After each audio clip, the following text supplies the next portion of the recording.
Hi everyone, Kartik Krishnaiyer here for the Florida Squeeze. Huge night for Florida Democrats as the Democrats win two massive special elections. House District 87 has gotten most of the national attention as Emily Gregory wins that race. I covered that race for the Boca Raton Tribune. I'm not overly surprised by it, but I want to talk about the historic significance in terms of the national media has focused on it being a district which Mar-a-Lago was in, which Trump won by 11 points. Let me focus on the historic. Because, of course, the national media also says it was a Democratic district in 2020 with David Silvers, which it was not. That's the old House District 87. This House District 87, the lineage comes from the old House District 83, which was Carl Domino's seat. And then before that, Sharon Merchant. Before that, it was House District 82, and it was Marion Lewis's seat. So going as far back as the 1982 redistricting, it has been a seat held by a Republican. And remember, in the 1980s, the Democrats were winning most of the statewide elections in Florida, and the Democrats had control of the state house until 1996. So it was a seat which elected Republicans 14 years before the Republicans actually flipped the house in Florida. It has not flipped back. That area, Palm Beach Gardens, Juno Beach, southern part of Jupiter, that area has not been represented by a Democrat in the state house since the 1981 and 82 sessions of the Florida legislature. So over 40 years. That is historically significant. Gregory wins 51.2% to John Maples' 48.8%. Maples, a Trump-endorsed MAGA candidate. So that's a pretty big sea change. Not a shock. I do think it's a seat that had been teetering before the last couple races. Mike Caruso moves to that seat because he thought it would be safer than the seat that's actually derived from his old seat, which is the seat now represented by Peggy Gossett-Seidman. She beat Andy Thompson in 2022. I've just gotten done covering a Boca Raton mayoral race where Thompson, the Democrat, got elected citywide in Boca. First Democratic mayor in Boca since the first Democratic mayor in Boca that I can remember. Okay, and my time in following Boca Raton politics goes back to the 1990s in terms of intensity, but also goes back to the 1980s in terms of knowing who everyone was. So that's a big deal too. So big victory for Emily Gregory. The Democrats flip a state house seat that when I did work with House Victory back in the early 2000s, and then again more recently, it was always a seat we thought we could flip as Democrats. So it's a big deal. They finally did flip it, but it was a Trump plus 11 district. But let's remember that the Republican numbers have spiked in 2022 and 2024. So I think it's a good win for the Democrats. But what I think is more significant is SD 14. And yes, I know this seat was a Democratic seat until Janet Cruz was beat by Jay Collins. I know that. I also am telling you, Josie Tomko is a Republican star. She is someone they intend to run statewide. She is connected to Fred Piccolo. Obviously, she's married to Fred Piccolo, Anthony Pedicini, all of the kind of Republican operative class in Florida. She's from one of the richest landowning families in the state, which have had so many elected officials themselves from that family. So she is a huge step for her, with her funding, with her institutional support, with her down the line conservative voting record with Ron DeSantis, for her to get beat in this special election by, let's face it, a fairly anonymous Democrat, but a Democrat who ran a shoestring campaign, but did what he could, didn't make any mistakes. For her to get beat tells us that the environment, the sea change in Florida is quite, there is quite a shift going on, because this is not a seat, particularly with the candidate the Republicans were running, that they should lose. And Josie Tomko may still be governor someday. She's probably still going to be ag commissioner at some point. I think she might be governor at some point. So that tells you how big a deal this is. That's assuming, when I say she's going to be ag commissioner and she could be governor, that's assuming the state continues its Republican trend that we've had since the 1990s. Maybe this is a definitive shift. And I tried to downplay the partisan angle in the Boca Raton elections. I wrote a column in the Boca Raton Tribune. I'm the editor of the paper, but I'm also a columnist, so I can write columns. And I said, look, it was more than a Democratic wave flipping a Republican city. It was a combination of traditional, environmentally concerned Republicans, anti-growth Republicans that have always existed in Southeast Florida and in Southwest Florida, I think, and Pinellas County. This is really important when we get to November.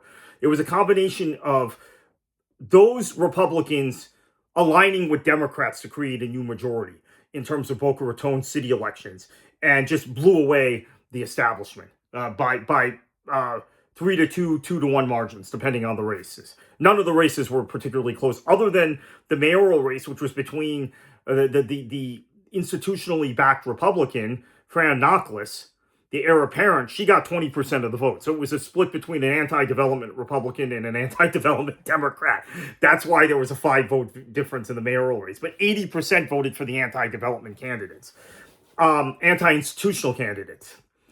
Against the candidates that have been palling around with MAGA people. Scott Singer, the mayor of Boca Raton, is the chairman of the America First mayoral committee. Wide rejection of him.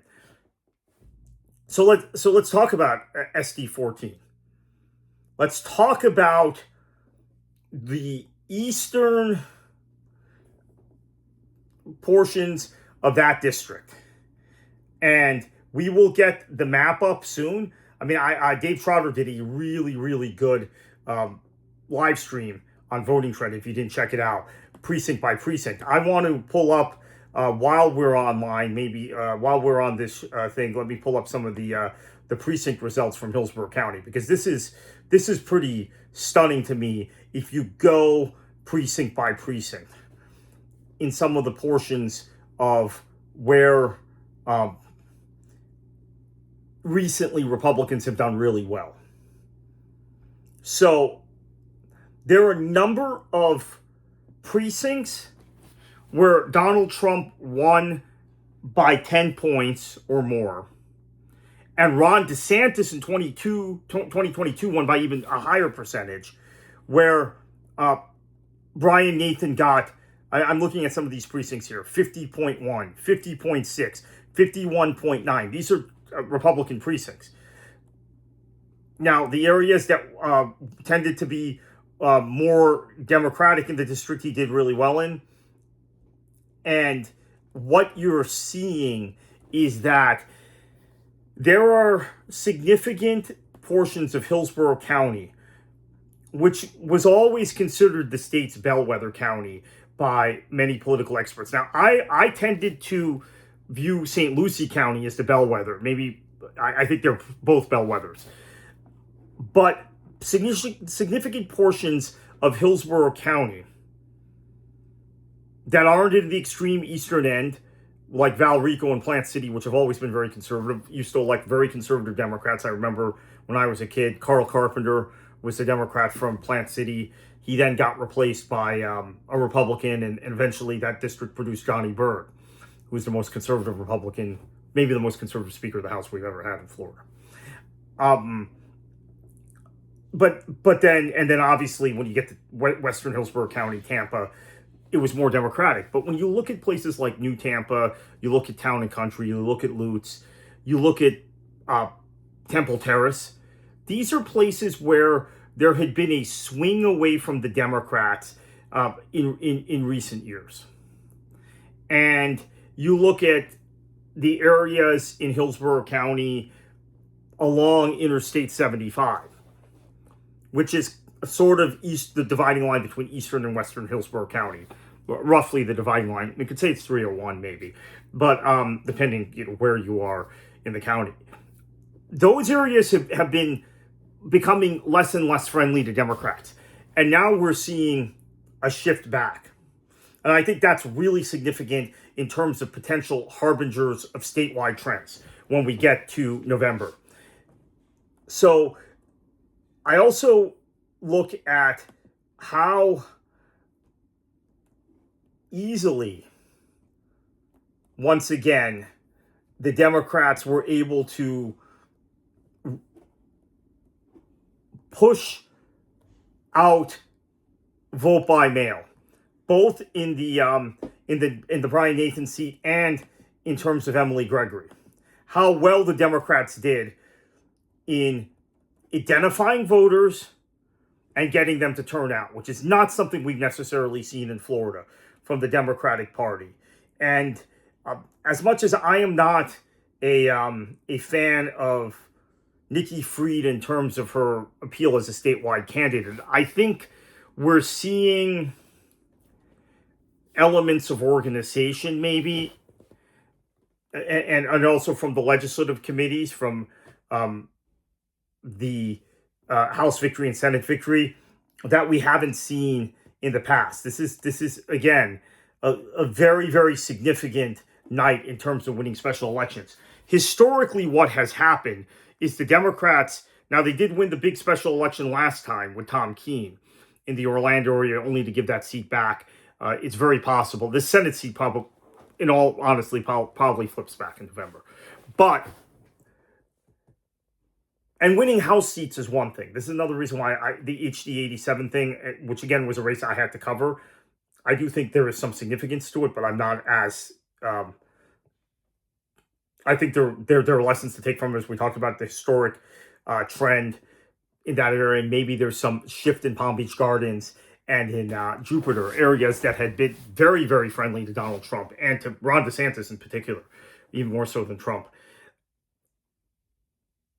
DeSantis won Palm Beach County, remember, in 2022. That was shocking. He was the first Republican to carry Palm Beach County in a gubernatorial election since, I think, since Claude Kirk. Am I right in saying that? I couldn't be. That couldn't be. I think so. I think he was the first Republican since Claude Kirk to carry Palm Beach County in a gubernatorial election since 1966. Maybe 86 Martinez carried Palm Beach County. I need to check that. Maybe. But certainly the first in a long, long time. Those areas now might be beginning to shift a little bit towards the Democrats. I'm not saying shift back. They've never been Democratic areas. There's also the fact that there is Boynton Beach and Lake Worth in that district, which have historically been more friendly to Democrats, even though the populations are changing there, particularly in Boynton Beach. But I want to focus on the Senate seat, because the level of organization it takes for the Democrats to win a seat in Hillsborough County, a state Senate seat, against a Republican who is not only well-funded, but has all of the institutional support, who is someone who is on the fast track to being she has done everything that the party wants her to do. She's, your typical conventional conservative, hackish Republican from a well-connected family who lives a charmed life. That's the way I would look at Josie Tomko. Lives a very charmed political insider life. For her to get beat by a guy like Brian Nathan, that to me says the Democrats have something going for them, and that there is a level of structure, there is a level of organization, there is a level of enthusiasm that we have not seen before in a long, long time. The Democrats won a special election for state Senate when Annette Taddeo beat Pepe Diaz. But that was different, right? That was Miami. That was Annette Taddeo was a well-known candidate. It was a well-funded race. There's something about this victory for the Democrats. So we're going to watch this space. I'll probably follow up with some more analysis in the next few days. Thank you to Dave Trotter for that excellent, that outstanding voting trend live stream, if you caught it. But I think this is a huge deal, this victory. And again, Democrats very rarely beat star Republicans. When they flip seats, it's often some black sheep of the Republican Party that then the Republicans will say, oh, well, that person didn't campaign very hard, or that person didn't hire the right consultant, or that person ran afoul of Governor DeSantis or Governor Scott or Governor Bush. This is not that. This is one of their big stars getting beat, just getting flat out beat by a Democrat that nobody fancied and who didn't have much much in the way of resources, but just worked. And there's a trend out there. There's a feeling, an anxiety out there. So watch this space.